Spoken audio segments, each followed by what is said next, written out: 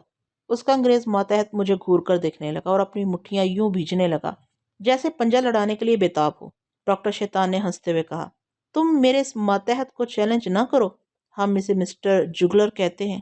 تم نے بولڈ میں جیسے گینڈے کو دیکھا ہے، وہ گینڈا بھی اس جگلر سے ٹکرا کر ہار مان جاتا ہے۔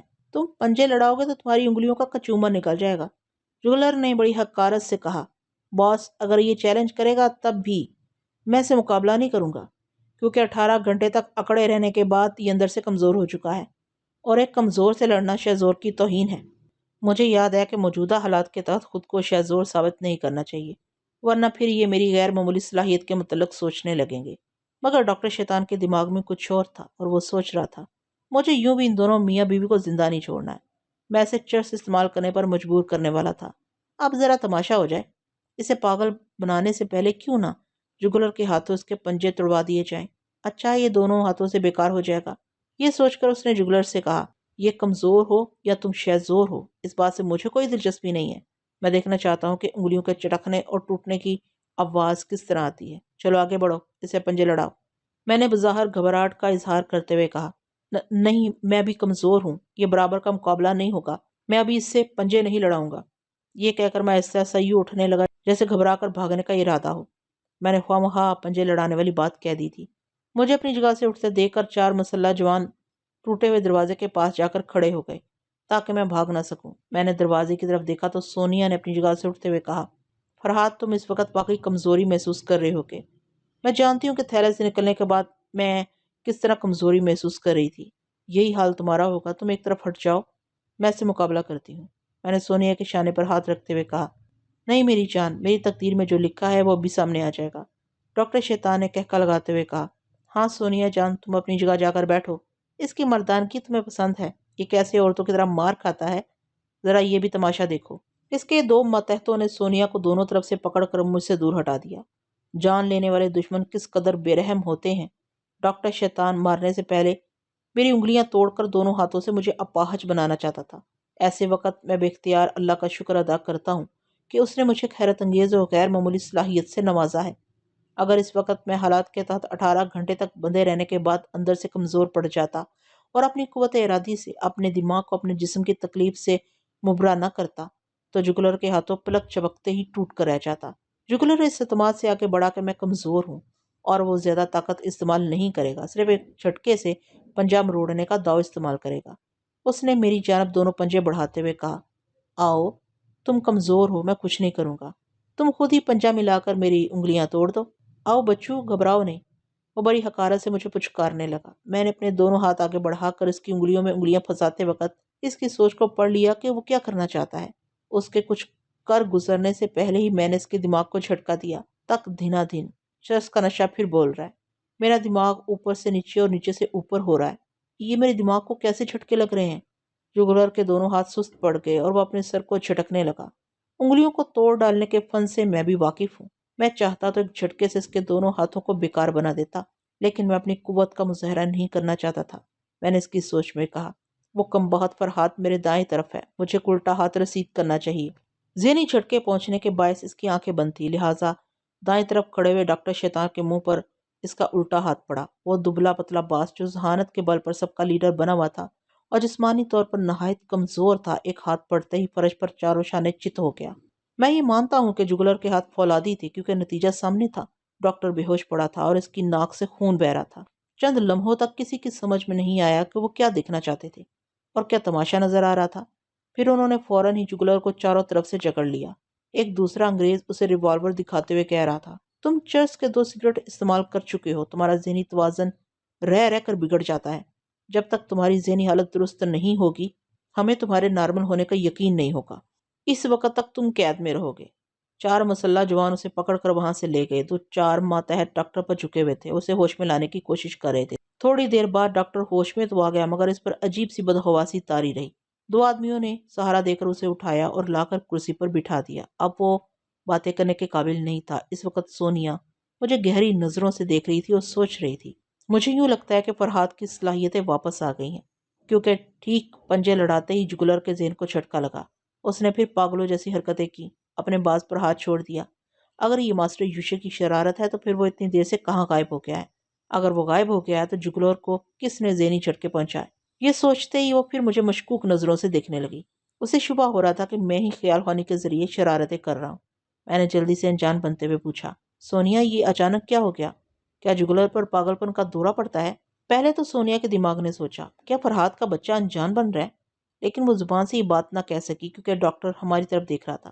اس نے اپنی سوچ کے خلاف کہا، اس ڈاکٹر پر بھی اسی قسم کا دورہ پڑ چکا ہے۔ ان لوگوں نے مہلک قسم کی چرس سگریٹ میں استعمال کی ہے، اس کے اثر سے ان کا دماغی توازن رہ رہ کر بگڑ جاتا ہے۔ اب ڈاکٹر پر بھی دوسری بار دورہ پڑ سکتا ہے۔ ڈاکٹر نے گھبرا کر انکار میں سر ہلاتے ہوئے کہا، نہیں فار گاڈ سیک، ایسی منحوس باتیں نہ کرو، یہ تجربہ مجھے بہت مہنگا پڑا ہے۔ جگلر بہت وفادار ماتحت ہے میرا، اس نے پاگل پن سے مجبور ہو کر ایسا کیا ہے۔ بہرحال اس وقت میں ذہنی پریشانی میں مبتلا ہوں، ذرا آرام آتے ہی میں دونوں کو جہنم میں پہنچا دوں گا۔ اس نے اپنے ماتحتوں کو حکم دیا کہ ہمیں کسی دوسرے کمرے میں لے جا کر بند کر دیا جائے۔ یہ حکم دے کر وہ اپنے ایک ماتحت کا سہارا لیتے ہوئے وہاں سے چلا گیا۔ ہمیں بھی رائفلوں کی زد پر رکھ کر دوسرے کمرے میں پہنچا دیا گیا۔ جب وہ لوگ باہر سے دروازہ بند کر کے چلے گئے تو سونیا ایک بستر پر گر پڑی اور سوچنے لگی، اب میں تھوڑی دیر تک کچھ نہیں سوچوں گی۔ کیا کبھی دماغ سوچ سے خالی نہیں رہ سکتا؟ میں نے اس کی سوچ میں کہا، جب دماغ سوچ سے خالی ہوتا ہے تو وہ انسان کی موت کا وقت ہوتا ہے۔ سونیا نے اپنی سوچ کے ذریعے کہا، یہ کوئی ضروری نہیں ہے کہ انسان خالل ذہن ہو جائے تو مر ہی جائے۔ تم کیسے کہہ سکتے ہو فرحات؟ میں دعوے کے ساتھ۔ اچانک ہی مجھے اپنی غلطی کا احساس ہوا کہ میں سوچ کے ذریعے سونیا کی سوچ کا جواب دے رہا ہوں، مگر بہت دیر ہو چکی تھی۔ سونیا بستر سے اچھل کر کھڑی ہو گئی، پھر دوڑتی ہوئی آئی اور میرا گریبان پکڑ کر جھنجھوڑتی ہوئی بولی، فرحات کے بچے تم مجھے بیوقوف سمجھتے ہو؟ میں بہت دیر سے موقع کی تلاش میں تھی، آخر یہی تدبیر سمجھ میں آئی کہ حال ذہن ہونے والی بحث شروع کروں۔ جب ذہنی کلا بازیوں کی باتیں آئیں گی تو تم اپنے تجربات سے مجبور ہو کر بے اختیار بحث کرنے لگو گے، اور تم سے یہ غلطی ہو گئی۔ میری جان، ہم دونوں ایک دوسرے کے رازدار ہیں۔ میں اپنی خیال خوانی کی صلاحیتوں کو تم سے چھپانا نہیں چاہتا تھا۔ مجھے موقع کا انتظار تھا کہ میں اس طرح تمہیں بازوؤں میں سمیٹ کر خوشخبری سناؤں کہ تمہارا ٹیلی پیتھی جاننے والا فرحات واپس آ گیا ہے۔ وہ تو پہلے ہی سمجھ گئی تھی کہ میں سوچوں کا شہنشاہ بن گیا ہوں، لیکن میری زبان سے اس کی تصدیق ہوتے ہی وہ خوشی سے پاگل ہو گئی۔ اب تو مجھے اتنا اطمینان ہے کہ صرف خدا سے ڈر لگتا ہے، ورنہ دنیا کی کوئی طاقت میرے فرحات کا راستہ نہیں روک سکے گی۔ ہاں سونیا، صرف خدا سے ڈرنا چاہیے۔ وہ جب چاہتا ہے عظیم سے عظیم تر انسانوں کی صلاحیتیں چھین کر انہیں بالکل کھوکھلا کر دیتا ہے۔ سپر ماسٹر کی کیا مجال تھی کہ وہ خدا کی مرضی کے خلاف مجھے کھوکھلا بنا دیتا۔ اب اسی معبود کی رضا سے مجھے دوبارہ یہ علم حاصل ہو گیا ہے، واقعی خدا سے ڈرنا چاہیے اور اس کا شکر بھی ادا کرنا چاہیے۔ اگر اس کی مرضی سے سب کچھ ملتا ہے تو سونیا بھی اس کا دیا ہوا انعام تھی۔ اسے بتاتا رہا کہ شمع بینی کے دوران کس طرح میں نے آہستہ آہستہ اپنے ماضی کو یاد کیا اور ماضی کے بہت سے بچھڑے ہوئے رشتے کس طرح یاد آ رہے تھے۔ اگر میں اطمینان سے بیٹھ کر سوچوں تو کچھ اور بھولے ہوئے ساتھی بھی یاد آئیں گے۔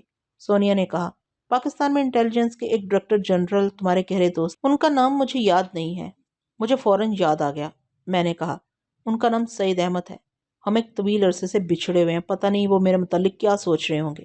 سونیا نے میرے گلے میں باہیں ڈال کر مشورہ دیا، تو پھر ان کی سوچ پڑھ کر دیکھ لو، ابھی پتہ چل جائے گا۔ کیا تم ان سے دماغی رابطہ قائم نہیں کرو گے؟ نہیں سونیا، اب میں بہت زیادہ محتاط رہنا چاہتا ہوں۔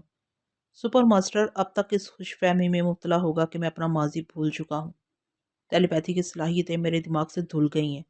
ایسی صورت میں وہ کہیں بھی میرے متعلق رپورٹ پہنچائے گا تو میری ٹیلی پیتھی کا ذکر نہیں کرے گا۔ اپنے گروہ کو دوبارہ منظم کرنے کے بعد اپنے تمام ماتحتوں کو یہی سمجھائے گا کہ میں اپنے ماضی کو بھول چکا ہوں اور اب میرے پاس کوئی غیر معمولی صلاحیت نہیں ہے۔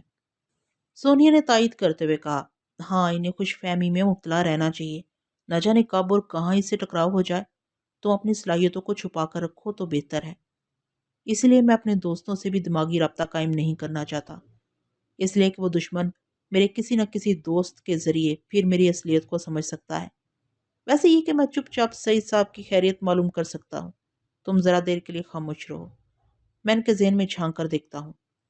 یہ کہہ کر میں نے آنکھیں بند کر لیں اور اپنی آنکھوں کے پیچھے انٹیلیجنس کے ڈائریکٹر جنرل سعید احمد کے چہرے کو اچھی طرح یاد کرنے لگا، ان کے لب و لہجے کو پہچاننے لگا۔ جب ان کا لہجہ اچھی طرح یاد آ گیا تو میں اس کے ذریعے ان کی سوچ کے لہجے تک پہنچ گیا۔ تھوڑی دیر کے بعد مجھے یہ دیکھ کر بڑی خوشی ہوئی کہ وہ دلہا بنے ہوئے ہیں اور ان کے دماغ کے ذریعے میں قاضی صاحب کی آواز سن رہا تھا۔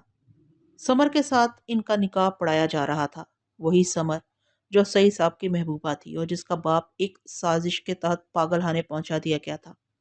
ماسٹر یوشا ٹیلی پیتھی کے ذریعے اس کے باپ کو دیوانگی سے فرزانگی کی طرف لے آیا تھا۔ اب اس کا باپ صحیح و دماغ تھا اور اس وقت شادی کی تقریب میں موجود تھا۔ سونیا نے میرے چہرے پر خوشیوں کو پڑھتے ہوئے پوچھا، کیا بات ہے، خوشی سے کھل رہے ہو؟ ہاں سونیا، میں بہت خوش ہوں۔ آج میرے دوست سعید صاحب کی زندگی میں بہار آ رہی ہے۔ ان کی محبوبہ سمر کے ساتھ ان کا نکاح پڑھایا جا رہا ہے۔ آج انہیں وہی مسرتیں حاصل ہوں گی جو مجھے تم سے ہو رہی ہیں۔ سونیا نے بڑی حسرت سے پوچھا، ان کی شادی ہو رہی ہے نا؟ ہاں میری جان، کیا ہماری شادی نہیں ہو سکتی؟ اس کے سوال میں کتنی حسرتیں مچل رہی تھی۔ میں نے اسے بڑی مضبوطی سے پکڑ کر کہا، شادی کے معنی ہے خوشی، اور یہ خوشی ہم سے دور نہیں ہے۔ نہیں فرحات، اگر باقاعدہ کورٹ میرج کر لی جائے تو کیا حرج ہے؟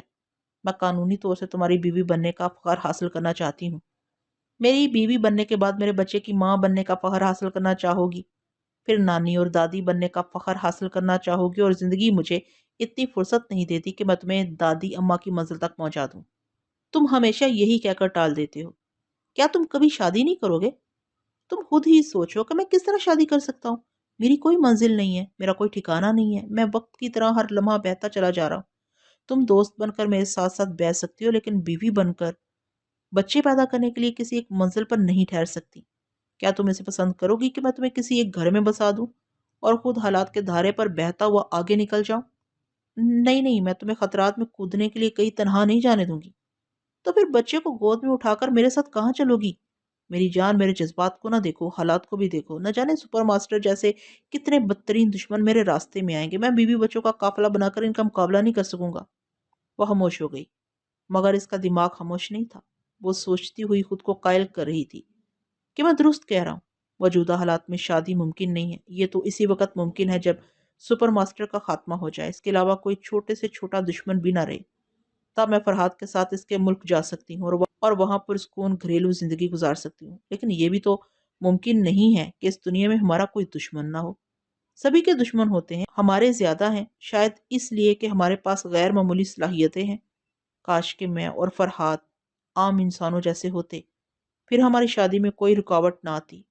وہ گھوم پھر کر شادی کے متعلق ہی سوچ رہی تھی اور مایوس ہوتی جا رہی تھی۔ شادی کے ذکر پر اچانک ہی مجھے فریال یاد آ گئی۔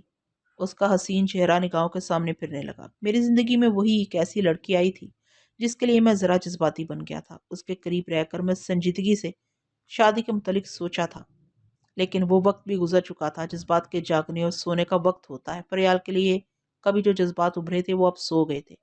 گزرے ہوئے وقت نے سمجھا دیا تھا کہ مجھ جیسے گردش میں رہنے والے شخص کو کبھی شادی کے متعلق نہیں سوچنا چاہیے۔ بہرحال فریال سے پھر بھی جذباتی تعلق تھا۔ اس کے ساتھ بہت سے رنگین اور سنگین لمحات گزار چکا تھا۔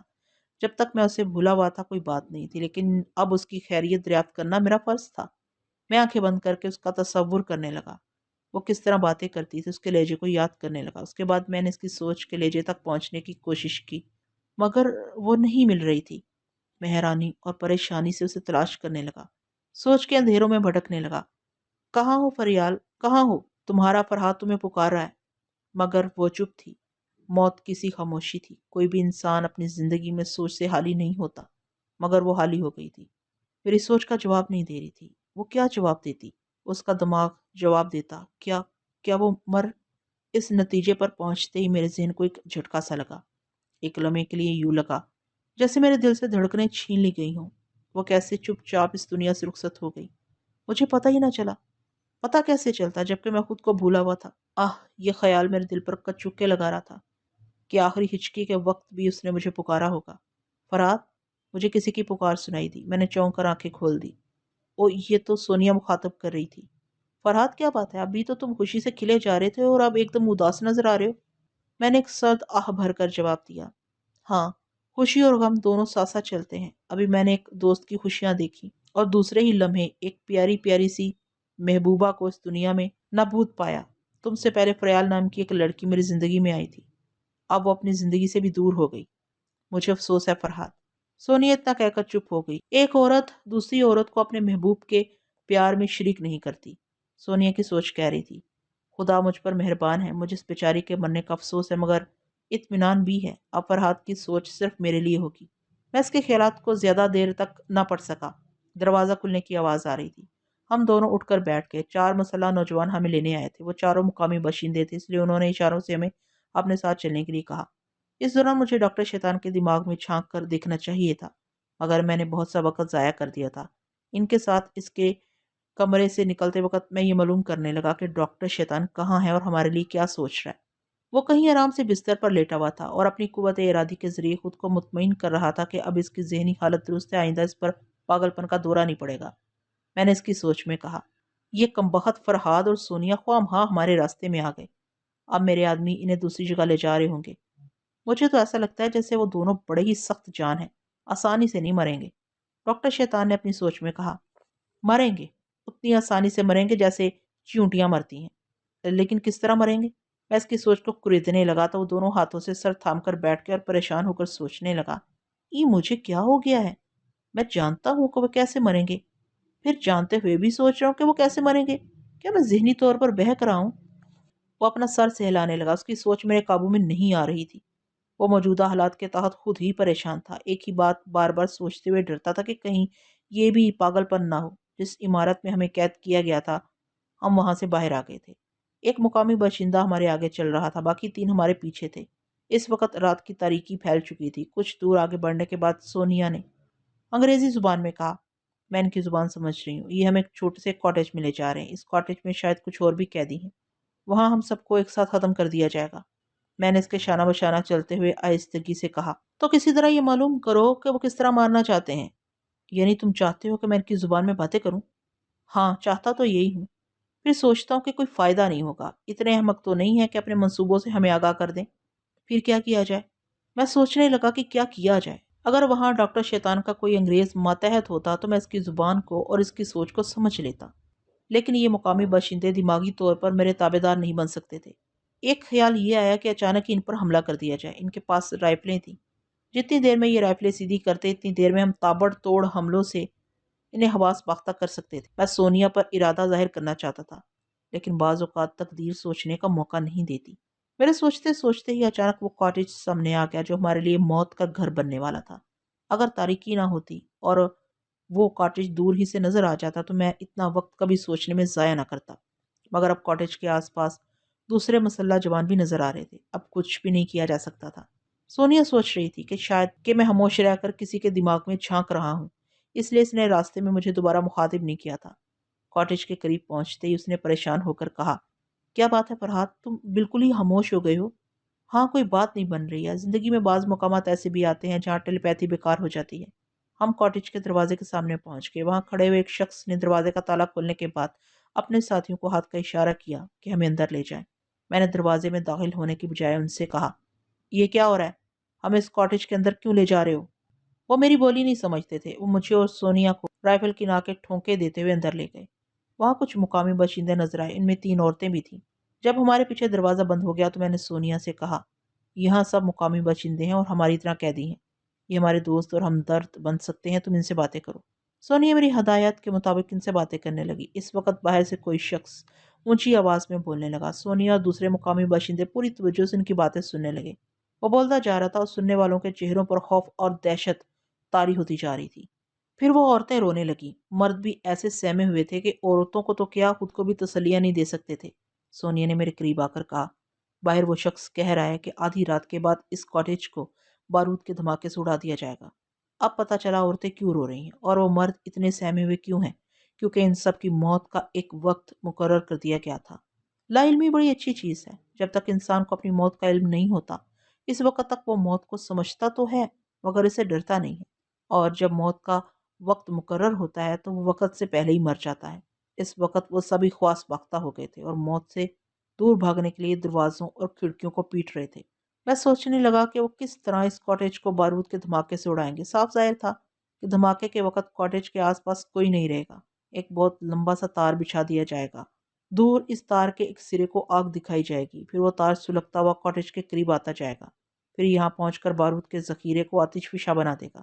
میرے خیال کے مطابق بارود کے کئی گولے کاٹیج کے آس پاس رکھے گئے ہوں گے جو بیک وقت پھٹیں گے۔ اگر یہ گولے کاٹیج کے اندر رکھے جاتے تو وہ ہمیں وقت سے پہلے موت کی اطلاع نہ دیتے۔ پھر بھی میں نے سونیا سے کہا، تم ان لوگوں کو سمجھاؤ کہ شور نہ مچائیں، ان سے کہو کہ کاٹیج کے اندر بارود کے گولے تلاش کریں، اگر وہ مل گئے تو ہم تار کے کنیکشن کو کاٹ دیں گے۔ سونیا نے سمجھانے لگی۔ وہ سب اپنی جان بچانے کی فکر میں تھے، دروازہ توڑ کر نکل جانا چاہتے تھے جو ان سے نہیں ٹوٹ سکتا تھا، اس لیے وہ سونیا کی ہدایت کے مطابق کاٹیج کے ایک ایک گوشے میں بارودی گولے تلاش کرنے لگے۔ یہ فضول سی کوشش تھی، وہ اتنے احمق نہیں تھے کہ فلیتے کی طرح جلنے والے تار کو ہم تک پہنچا دیتے۔ وہ کاٹیج 3 کمروں پر مشتمل تھا۔ تینوں کمروں کو اچھی طرح دیکھ لینے کے بعد وہ تھک ہار کر بیٹھ گئے۔ میں نے سونیا سے کہا، یہ بات سمجھ میں نہیں آئی کہ وہ ہمیں آدھی رات تک کیوں زندہ رکھنا چاہتے ہیں؟ کیا وہ شخص کچھ اور بھی کہہ رہا تھا؟ ہاں، وہ کہہ رہا تھا کہ قریبی سمندر سے 11 بجے رات کو جاپان کا ایک جہاز گزرنے والا ہے۔ اگر ابھی اس کاٹیج کو بارود کے دھماکے سے اڑا دیا جائے گا تو اس جلنے والے کاٹیج کے شعلے دور تک نظر آئیں گے اور جہاز والوں کے لیے خطرے کی گھنٹی بن جائیں گے۔ اس لیے انہوں نے آدھی رات کے بعد ہماری موت کا وقت مقرر کیا ہے۔ یہاں کے لوگ اچھی طرح جانتے تھے کہ کس روز اور کس وقت کون کون سے ملک کے جہاز قریبی سمندر سے گزرتے ہیں۔ اسی کے مطابق ڈاکٹر شیطان آدھی رات کے بعد دھماکہ کرنا چاہتا تھا۔ میں نے سونیا سے کہا، پتہ نہیں ابھی کیا وقت ہوا ہے، تم دروازے کے پاس جا کر کسی سے کہو کہ وہ ہمیں کم سے کم وقت بتاتے رہیں۔ سونیا دروازے کے پاس جا کر کسی کو مخاطب کرنے لگی اور مقامی زبان میں باتیں کرنے لگی۔ اس کی باتیں سن کر ہمارے ساتھ قید ہونے والے انکار میں اپنا سر ہلاتے ہوئے کچھ کہنے لگے۔ سونیا میرے پاس آ کر کہنے لگی، یہ لوگ گھبرا رہے ہیں کہ انہیں وقت نہ بتایا جائے، وہ چاہتے ہیں کہ ان کی لا علمی میں وقت گزر جائے۔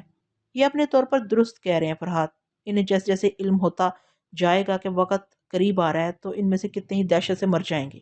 سونیا کی بات ختم ہوتے ہی باہر سے ٹن ٹن کی آوازیں آنے لگیں۔ ہمیں وقت بتایا جا رہا تھا کہ 9 بج گئے ہیں، یعنی 2 گھنٹے بعد جاپان کا ایک جہاز گزرنے والا ہے، اس کے 1 گھنٹے کے بعد ہم اس دنیا سے گزرنے والے تھے۔ شاید وہ اس طرح ہمیں کبھی وقت نہ بتاتے، لیکن قیدیوں کا انکار سننے کے بعد وہ سمجھ گئے تھے کہ موت سے پہلے ہمیں اسی طرح وقت بتا کر تڑپایا جا سکتا ہے۔ فرحات کچھ کرو، ہم سب مجبور ہیں، اپنی جسمانی قوت کا مظاہرہ نہیں کر سکتے۔ اگر دروازہ توڑنے میں کامیاب ہو گئے تب بھی باہر کھڑے ہوئے مسلح دشمنوں سے نہیں بچ سکیں گے۔ میں نے اس کے شانے تھپ تھپاتے ہوئے کہا، فکر نہ کرو، مجھے یقین ہے میں کچھ کر گزروں گا، لیکن یہ بات میری سمجھ میں نہیں آ رہی ہے۔ فی الحال مجھے تنہائی کی ضرورت ہے۔ سونیا نے دوسرے قیدیوں کو سمجھایا کہ وہ سب 2 کمروں میں آ جائیں اور ایک کمرہ خالی چھوڑ دیں، ہم وہاں سکون سے بیٹھ کر ان کے بچاؤ کی تدبیر کریں گے۔ سونیا کی خواہش کے مطابق ایک کمرہ خالی کر دیا گیا، لیکن پھر ایک نیا مسئلہ پیش آیا۔ ایک عورت درد زا میں مبتلا ہو گئی تھی۔ زچگی کا وقت قریب آ گیا تھا، لہٰذا اس کے لیے بھی ایک کمرے کی ضرورت تھی۔ میں بہت دیر سے اس عورت کے کراہنے کی آوازیں سن رہا تھا۔ کیسا وقت آ پڑا تھا کہ ہم سب موت کے منہ میں جانے والے تھے اور ایک نیا انسان جنم لینا چاہتا تھا۔ مرنے اور پیدا ہونے کا سلسلہ یوں بھی چلتا ہے کہ ضدی انسان بارود کے دھماکوں میں بھی جنم لینے سے باز نہیں آتے۔ آخر یہ ہوا کہ تمام مرد سمٹ کر ایک کمرے میں آ گئے۔ عورتیں اس کمرے میں چلی گئیں جہاں ایک ماں موت سے لڑتے لڑتے اپنے بچے کو زندگی دینا چاہتی تھی۔ میں تیسرے کمرے میں آ کر دروازے کو اندر سے بند کرنے کے بعد ننگے فرش پر پلیتھی مار کر بیٹھ گیا۔ میرا رخ شمال کی طرف تھا۔ جب میری صلاحیتیں مجھ سے بچھڑ گئی تھیں تو اس وقت سمت کا تعین کرنے کے لیے مجھے قطب نما کی ضرورت پیش آئی تھی۔ رات کی تاریکی میں موٹر بوٹ ڈرائیو کرتے وقت میں قطب نما کا محتاج تھا۔ چونکہ شمال کی طرف سے چلنے والی مقناطیسی ہواؤں کا تعلق ٹیلی پیتھی سے ہوتا ہے، اس لیے مجھے آپ وہ مقناطیسی ہوائیں اپنی طرف متوجہ کر لیتی تھیں۔ میں نے شمال کی سمت بیٹھ کر اپنی آنکھیں بند کر لیں اور سوچنے لگا کہ کسے اپنا ٹارگٹ بنانا چاہیے۔ وہاں میں 3 انگریزوں کو جانتا تھا، ایک ڈاکٹر شیطان، دوسرا جگلر اور تیسرا وہ انگریز جس نے جگلر کو اس شبہ پر قید کیا تھا کہ اس کا ذہنی توازن ٹھیک نہیں ہے۔ میں اس تیسرے انگریز کے دماغ میں جھانکنے لگا۔ وہ کسی کاٹیج کے کمرے میں